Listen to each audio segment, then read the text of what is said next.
Como vão as senhoras e os senhores? Eu espero que esteja tudo bem com todos vocês. Aqueles que me acompanham há mais tempo aqui no canal sabem que eu tenho avisado, alertado há um bom tempo inclusive, que nós estamos adentrando numa era de biohackeamento, uma era de transhumanismo. E uma das coisas mais verdadeiras que se fala a respeito da história é que aqueles que não conhecem a história estão fadados a repeti-la. E é exatamente isso que nós estamos vivendo neste exato momento, uma repetição de um momento anterior ao grande reinício da história, o verdadeiro e grande reset que aconteceu no passado. Bom, vamos ver que momento é este em que nós estamos vivendo, analisando esta matéria aqui. Homem recebe coração de porco geneticamente modificado no primeiro transplante do mundo. Este senhor aqui, então, portanto, agora é, na maior parte dele, um ser humano e parte dele é um porco geneticamente modificado, mais especificamente o coração. Será que nós podemos dizer que ele é um ser humano tanto quanto este aqui? Será que ele ainda tem as mesmas características de um ser humano? Bom, neste primeiro momento, eles estão utilizando o coração de um porco geneticamente modificado dentro de uma pessoa. Futuramente, eu digo isso, afirmo aliás, que nós veremos pessoas utilizando partes de animais não apenas como órgãos internos, como também como órgãos externos. Nós veremos a aplicação de genes, de olhos de águia, por exemplo. Por que não? Né? Se você pode ter um coração de porco, você pode ter um olho de águia. E assim por diante. Daqui a pouco nós vamos ver a repetição mais escancarada, porque enquanto forem em órgãos internos a gente não verá, mas quando forem começadas as substituições de partes externas no organismo por partes hibridizadas de animais, nós veremos isso de forma mais escancarada. Essa matéria diz que o homem dos Estados Unidos se tornou a primeira pessoa do mundo a receber um transplante de coração de um porco, e não só um porco comum, mas um porco geneticamente modificado. David Bennett, de 57 anos, está bem 3 dias após o procedimento experimental de 7 horas em Baltimore, dizem os médicos. Será que de fato ele está bem? Será que nós somos apenas uma espécie de animal e que substituir as nossas partes não nos modificará no nosso eu? O transplante foi considerado a última esperança de salvar a vida de Bennett, embora ainda não esteja claro quais são as suas chances de sobrevivência a longo prazo, porque é um experimento, né? Ele disse, era morrer ou fazer esse transplante. Explicou isso um dia antes da cirurgia. Eu sei que é um tiro do escuro, mas é a minha última escolha. Então as pessoas elas se agarram a essa existência, né, sabendo que mais dia ou menos dia elas vão sair daqui. Então as pessoas mesmo assim, elas procuram salvar as suas vidas. É como diz um certo provérbio que diz que o homem, quando ele está à beira desse momento, né, ele dá tudo o que tem pela saúde. E de fato tem pessoas que dão até mesmo a sua própria composição genética em troca de alguns dias a mais de vida.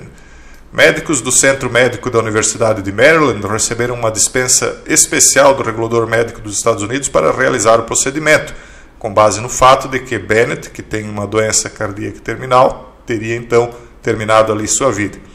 Ele havia sido considerado inelegível, isso aqui eu acho muito estranho, para um transplante humano, uma decisão que muitas vezes é tomada pelos médicos quando o paciente está com a saúde muito debilitada, ou seja, não se podia dar um órgão humano para ele, mas o órgão de um porco, sim, isso podia. Aí ele não tinha saúde muito debilitada. Bom, eu afirmo aqui para vocês que em breve tempo nós veremos os órgãos dos seres humanos sendo cultivados em laboratório.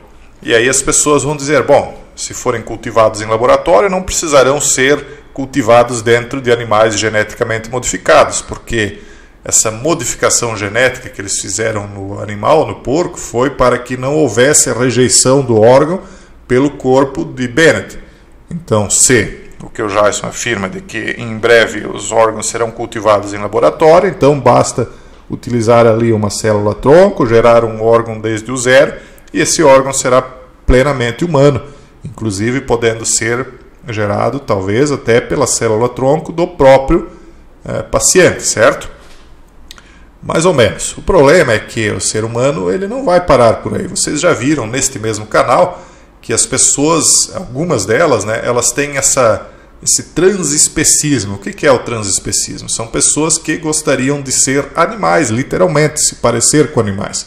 Tem pessoas que dizem que são cães no corpo de seres humanos, que são gatos, que são cavalos. Isso não é brincadeira. Eu já fiz vídeos, já mostrei, já demonstrei através de vídeos que pessoas têm isso em sua mente. Então, a partir do momento que for disponibilizado que elas se pareçam, que elas possam implantar órgãos de animais externamente, elas o farão, certamente. E outras o farão não por questão estética, mas porque, como dito antes, quem não quer ter a audição aprimorada? Quem não quer ter a visão aprimorada? Todos gostariam, mas nem todos o fariam a partir do momento que isso implicasse dizer em alteração genética do seu organismo, implantação de genes de cães nos ouvidos, de genes de águias nos olhos, enfim, onde as pessoas passariam a deixar de ser as pessoas naturais que eram quando nasceram. E aí nós estamos, na minha opinião, pela primeira vez, desde o reinício da história, criando de fato novas raças. Então nós teremos a raça humana e outras raças que serão híbridas, e cada híbrido talvez possa gerar uma raça em específico. O cirurgião Berkeley Griffith disse que a cirurgia levaria o mundo a um passo mais perto de resolver a crise de escassez de órgãos. Certamente o que nós vimos acontecendo nesse caso é um divisor de águas. Nós estamos agora, finalmente, infelizmente, adentrando oficialmente, porque extraoficialmente com certeza isso já se fazia, na minha opinião, mas agora nós estamos adentrando oficialmente na era do transhumanismo, do hibridismo e do biohack. As pessoas terminam suas vidas o tempo todo na lista de espera, esperando por órgãos. Se pudéssemos usar órgãos de porco geneticamente modificados, elas nunca teriam que esperar. Elas poderiam basicamente obter um órgão quando precisassem. Será que este senhor continuará agindo normalmente, como sempre agiu? Ou será que o comportamento dele poderá ser influenciado devido a esta genética de porco que agora estará dentro do organismo dele? Cada animal tem um comportamento diferente. O passarinho gosta de alpiste, o gato gosta de leite, de peixe, o cachorro gosta de osso, um porco gosta de lavagem. Será que, a partir do momento em que você começa a colocar órgãos de animais dentro das pessoas, os gostos e atitudes delas serão parcialmente alterados, uma vez que a composição genética delas será mais semelhante, um pouco mais semelhante à de um determinado animal?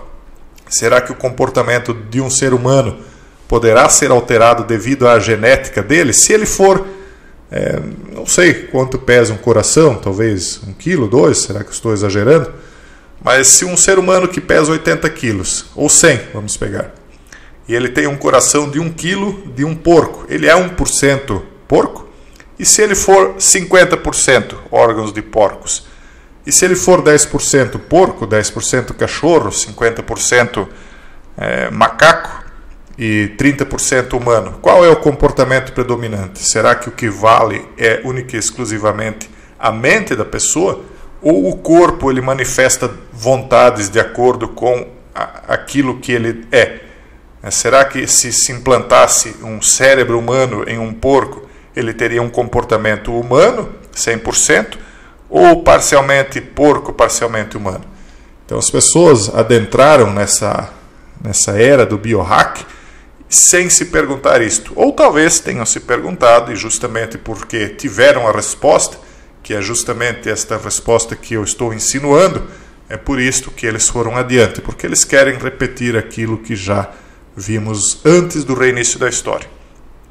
Mas, claro, é como a história de João e Maria, quando eles se dirigem para a floresta, a bruxa sempre oferece um docinho antes de enjaular eles, né?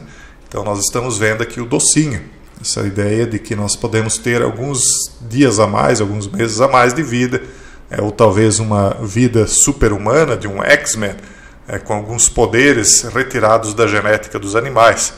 E quantos é que irão resistir a esta última tentação da humanidade?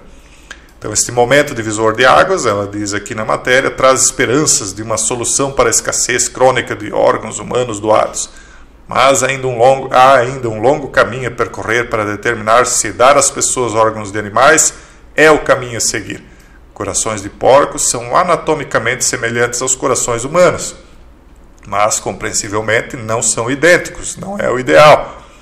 E aí eles começam uma discussão ética, mas nós sabemos como é a ética na ciência. Nós estamos vendo, inclusive, nesse exato momento em que nós estamos vivendo no mundo inteiro, aí, como é que é a ética na ciência. Quem é que ainda acredita nessa ética, né? Bom, então, nós vemos aqui, estou ansioso para sair da cama, ele diz, depois de me recuperar. Então, foi relatado que Bennett já respirava sozinho enquanto era cuidadosamente monitorado. Mas exatamente o que acontecerá a seguir não está claro. Infelizmente, a gente possivelmente não vai conseguir acompanhar de perto o que está acontecendo com ele. Se vocês puderem acompanhar e perceberem algum tipo de situação bizarra acontecendo na vida desse senhor, e puderem mandar as matérias para a gente, nós vamos voltar a esse tema, porque, na minha opinião, isso aqui realmente é um divisor de águas, embora nós tenhamos aqui mais algumas experiências, como, por exemplo, uma de 21 de outubro de 2021, onde um rim de um porco foi transplantado em uma pessoa com morte cerebral. Fizeram isso como forma de experiência, né? Onde porcos geneticamente modificados se tornaram doadores de órgãos, lá em 11 de agosto de 2017. Isso começou, né, a ser geneticamente possível. E a proposta para cultivar órgãos de transplante em porcos veio em 6 de junho de 2016.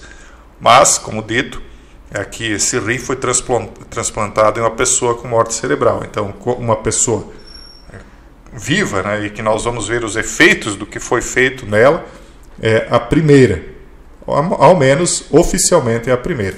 Vamos lembrar também das meninas que foram geneticamente editadas, nesse caso é diferente, elas foram editadas geneticamente, segundo o cientista chinês, para que elas não tivessem mais a síndrome da imunodeficiência adquirida.